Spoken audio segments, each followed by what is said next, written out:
हाँ तो छात्रों, क्या हाल है आपके? आज मैं फिर आपकी अगली क्लास बीपीएससी के लिए लेकर आया हूँ।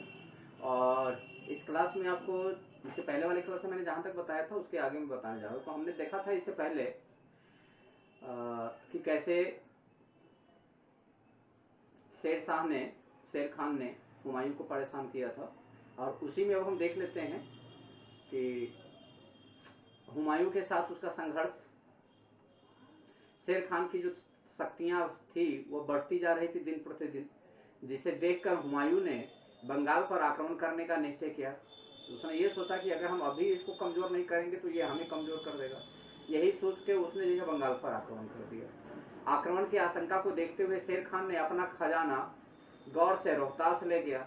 उसने हुमायूं को बंगाल में बिना किसी विरोध के प्रवेश करने दिया और वह बिहार लौट आया। हुमायूं ने गौर पर विजय प्राप्त की और लगभग 8 महीने तक गौर में ही पड़ा रहा।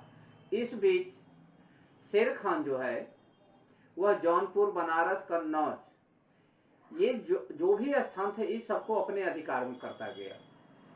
इसके बाद क्या होता है कि हुमायूं की सेना 8 महीने गौर में ही रही, गौर विजय के बाद, ठीक ना। और गौर से आगे आगरा जब वो प्रस्थान कर रही थी तो उसी दौरान बक्सर के पास एक चौसा नामक जगह पर इसने अपनी छावनी डाली। ठीक है, इसको चौसा का युद्ध के नाम से भी जान सकते हैं, जो 26 जून 1539 को हुई थी। शेर खान पीछा करता हुआ वहां तक पहुंच गया और अचानक हुमायूं की सेना पर टूट पड़ा।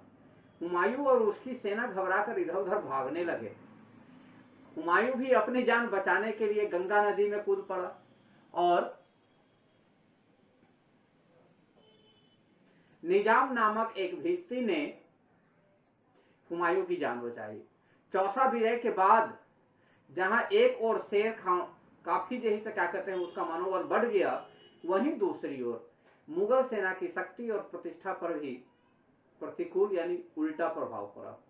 ठीक है, इसके बाद क्या होता है, कन्नौज का युद्ध होता है। फिर चौसा युद्ध में पराजय के बाद हुमायूं किसी तरह अपनी जान बचाकर आगरा पहुंचता है। उसने शेर खान पर पुनः आक्रमण करने की योजना बनाई तथा साहस के साथ शेर खान के विरुद्ध युद्ध के लिए वह कन्नौज चल पड़ा। ठीक है, और कन्नौज वह चल पड़ा। हुमायूं और शेर खान की सेना बिलग्राम में आमने सामने हो गई, एक बिलग्राम नामक जगह पर।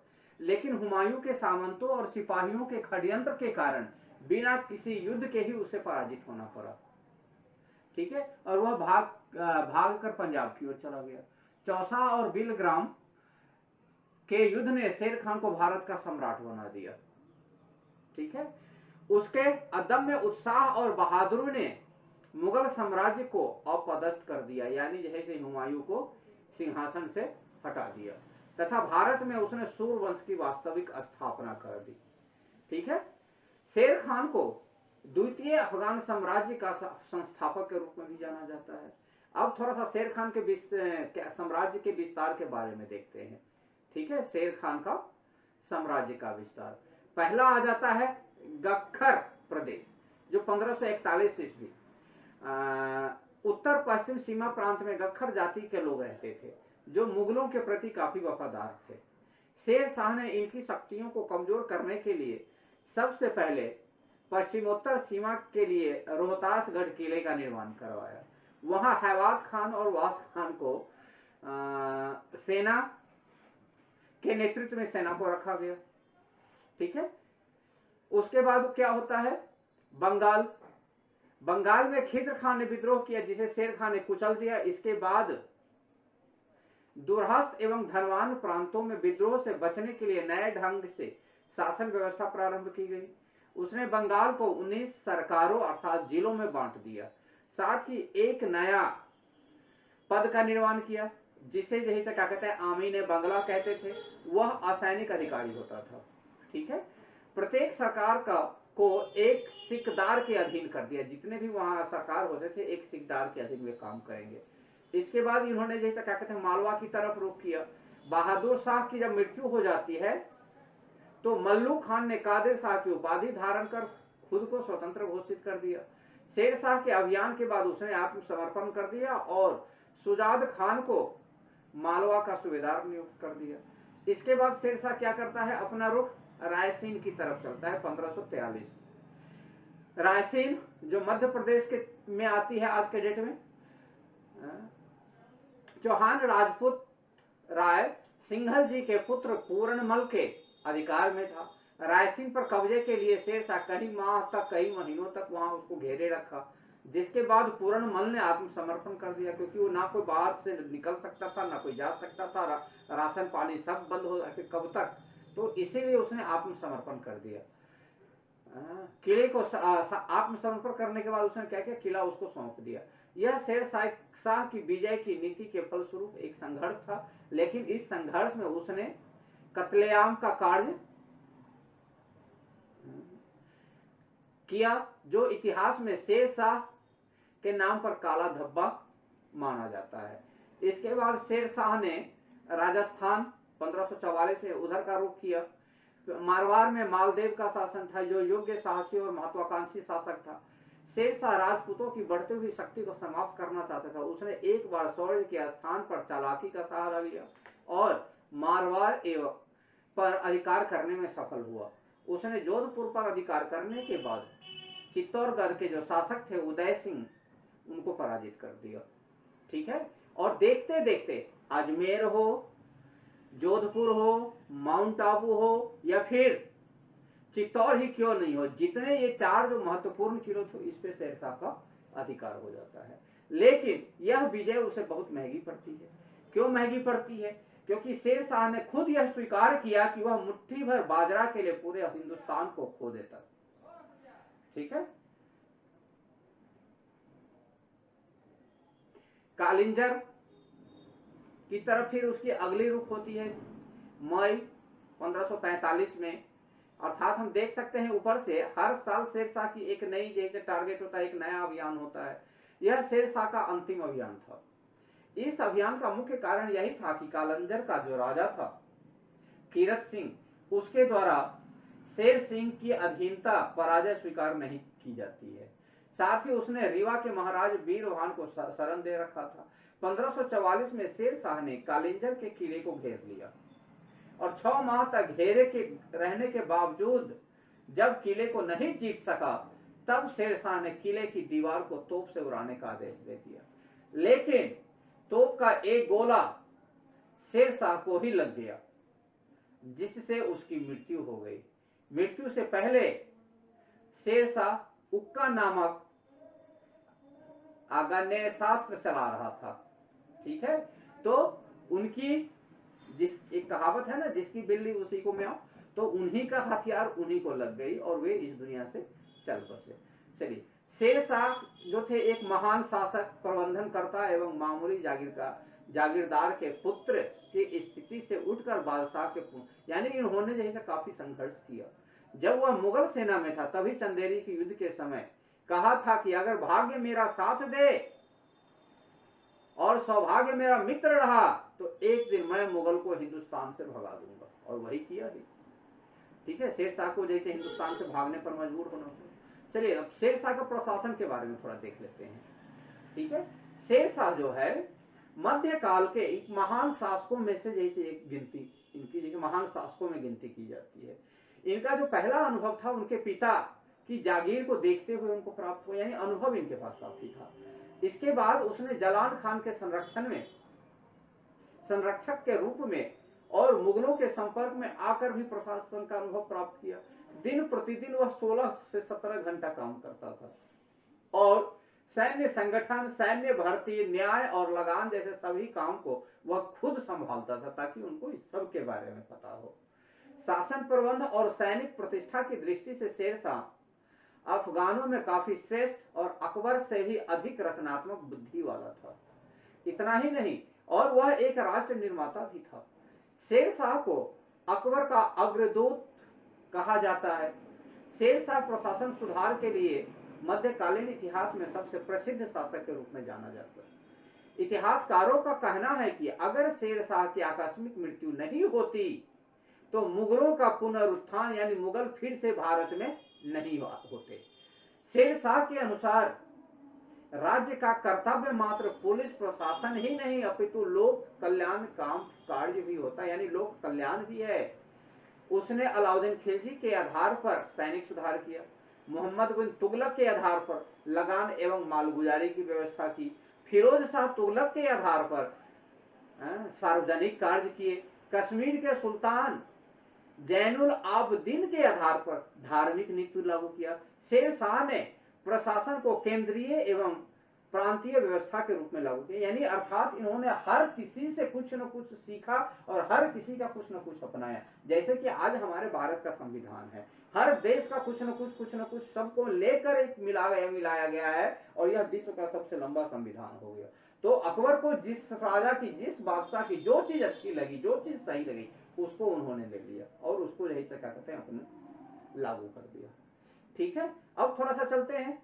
शेर शाह को अकबर का अग्रदूत कहा जाता है क्योंकि प्रशासन सुधार के लिए मध्यकालीन इतिहास में सबसे प्रसिद्ध शासकों में से होता है। ठीक है, अब इनका केंद्रीय प्रशासन कैसा था, थोड़ा इसको देखते हैं। केंद्र की सारी शक्ति शेर शाह के हाथों में थी, लेकिन उसने इस शक्ति का प्रयोग प्रजा के हितों के लिए किया। उसने केंद्रीय शासन के सभी विभागों का गठन किया। शेर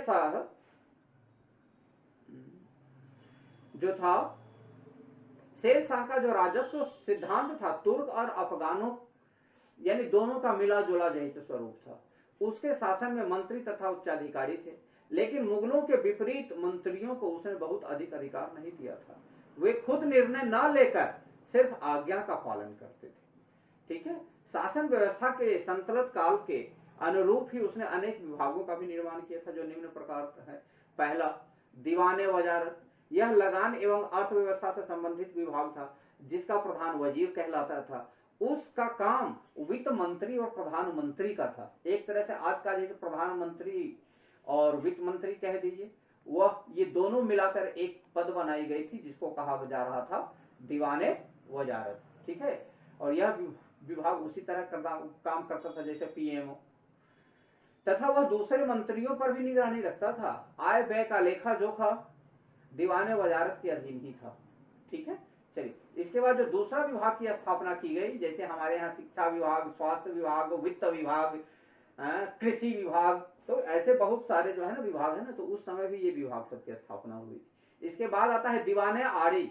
यह सैन्य व्यवस्था का प्रधान होता था, फौज की भर्ती करता था, सेना के प्रबंधन, उनके अनुशासन के लिए उत्तरदायी था। ये सेना से संबंधित जो कुछ भी काम होता था, ये दीवाने आरिज का काम होता था। ठीक है, इसके बाद है दीवाने रसातल। इस विभाग को दीवाने मुहतसिब भी कहा जाता था। इसके अधीन विदेश मंत्रालय होता था, जो विदेशी मामलों की देखरेख करते थे। आज भी तो हमारे जैसे विदेश मंत्रालय, विदेश मंत्री हैं, एस जयशंकर कह सकते हैं, फिलहाल तो वही है। ठीक है, तो उस समय भी विदेश मंत्रालय होते थे और विदेश मंत्री होते थे। विदेश मंत्रालय जो होता था वो दीवाने रसातल कहलाता था। ठीक है, और जो भी जैसे कहते थे एक दूसरे राज्य के बारे में या विदेशों के बारे में जो भी चीजें होती थी वो यही विभाग देखता था। ठीक है, चलिए आगे देखते हैं। इसके बाद एक विभाग की स्थापना होती है, वो है दीवाने इंसा। यह राजकीय आदेश एवं पत्राचार विभाग होता था, मतलब राजा का आदेश लोगों तक जैसे पहुंचाना होता था। सूबेदार तथा दूसरे स्थानीय अधिकारियों के साथ पत्र व्यवहार भी इसी विभाग के द्वारा होता था। ठीक है, इसके बाद आता है दीवाने काजी। अब ये दीवाने काजी क्या है, यह भी एक विभाग है, और विभाग क्या एक तरह से कहे उस जमाने का एक कोर्ट, जैसे आज का न्यायालय उस समय का न्यायालय था, जिसका प्रमुख होता था जज नहीं, काजी कहलाता था। यह विभाग सूबेदारों के विरुद्ध अपीलें सुनता था और फैसला सुनाता था। ठीक है, इसके बाद है दीवाने बरीद। यह खुफिया विभाग था, जिसके अंतर्गत गुप्तचर होते थे। ये गुप्तचर सभी प्रकार की सूचनाएं राजा तक पहुंचाते थे। डाक का प्रबंध भी इसी विभाग के अधीन था, क्योंकि घूमने का काम ही था इनका। चलिए इसके बाद जो अगला विभाग है वो है खाने सामान। शाही महल के विभिन्न कामों को देखते हुए इस विभाग के अधीन था, यानी जो शाही महल का जो अलग अलग काम था उसकी देखरेख खाने सामान होता था। ठीक है, इस प्रकार शेर शाह के अधीन केंद्रीय विभाग का लगभग वही स्वरूप था जैसा दिल्ली सल्तनत या फिर मुगल सल्तनत का था। चलिए इसके बाद थोड़ा सा जैसे राज्य यानी प्रांतीय प्रशासन को देख लेते हैं, क्या था इनका, जैसे क्या कहते हैं राज्यों का प्रशासन। शेर शाह की प्रांतीय व्यवस्था प्रबंधन के संबंध में इतिहासकारों में मतभेद है। कानूनगों का मानना है कि शेरशाह के समय सरकार के ऊपर कोई विभाग नहीं था, यानी सबसे ऊपर सरकार था। संपूर्ण साम्राज्य लगभग 47 सरकारों में विभक्त था। उसके समय प्रांत या सूबा जैसी कोई प्रशासनिक इकाइयां नहीं होती थी। लेकिन परमात्मा शरण बताते हैं, इतिहासकार है ये, क्या बताते हैं कि प्रांत और फौजी गवर्नरों की व्यवस्था थी। भले ही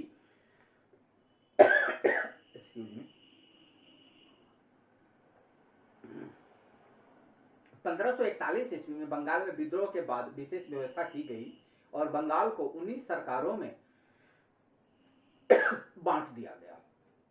इस प्रकार शेरशाह के समय सरकारों की कुल संख्या 66 हो गई थी और इस तरह प्रत्येक सूबा सरकारों में विभक्त था और प्रत्येक सरकार में 2 प्रमुख अधिकारी होते थे।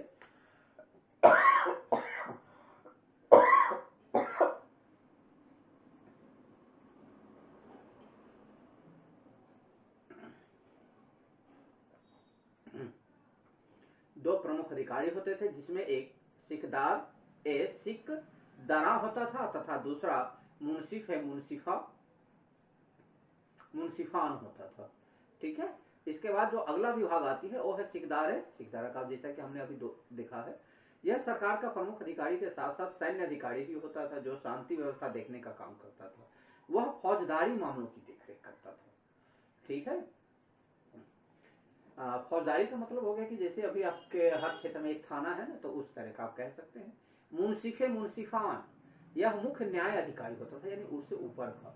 दीवानी मुकदमों का फैसला करता था। साथ ही यह अधीनस्थ मुंसिफों के कार्यों की भी निगरानी करता था। ठीक है, प्रत्येक सरकार यानी अर्थात क्या कहते हैं वो मजिस्ट्रेट कह दीजिए, कई परगनों यानी जितना भी जिला था वो सब अलग अलग जिला में विभाजित था।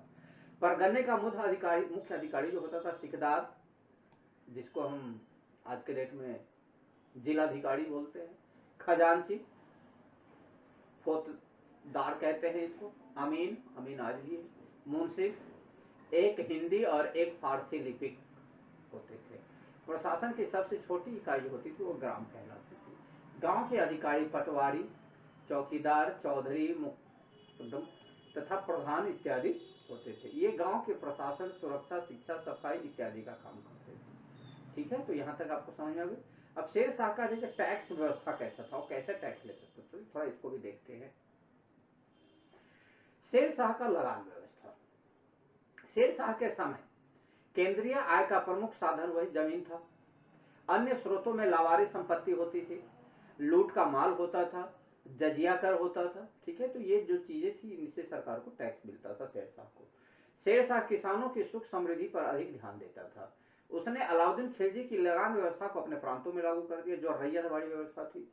इसमें किसानों से प्रत्यय संबंध स्थापित करने की भी व्यवस्था थी। शेरशाह ने भूमि सुधार हेतु भूमि की पैमाइश करवाई, मतलब भूमि की नापी जोखी करवाई थी। भूमि को बीघा में बांटा, जिसमें 1 बीघा का क्षेत्रफल 3600 सिकंदरी अर्थात गज होता था। उसे भूमि को 3 भाग में, अच्छी भूमि, मध्यम भूमि और निम्न भूमि। शेरशाह ने भूमि की माप के लिए 32 अंक वाला सिकंदरे गज एवं सन की डंडी का प्रयोग किया।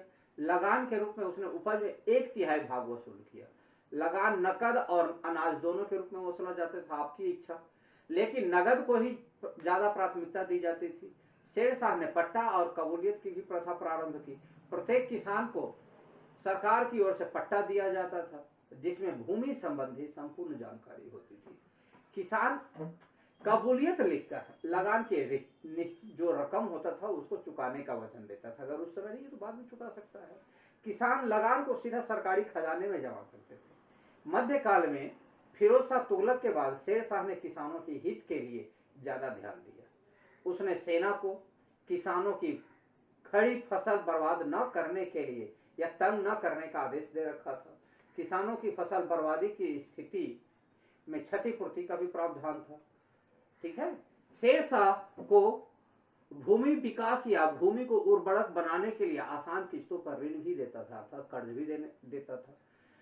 प्राकृतिक प्रकोप के कारण अगर फसल नष्ट हो जाते थे तो शेरशाह क्या करता था ना कि उसकी लगान को माफ कर देता था, मतलब उसके जो टैक्स होते थे उससे नहीं ली जाती थी।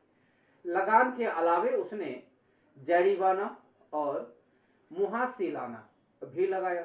शेरशाह लगान व्यवस्था बाद में अकबर के दहसाला और अंग्रेजों की रैयतवाड़ी व्यवस्था का आधार बनी।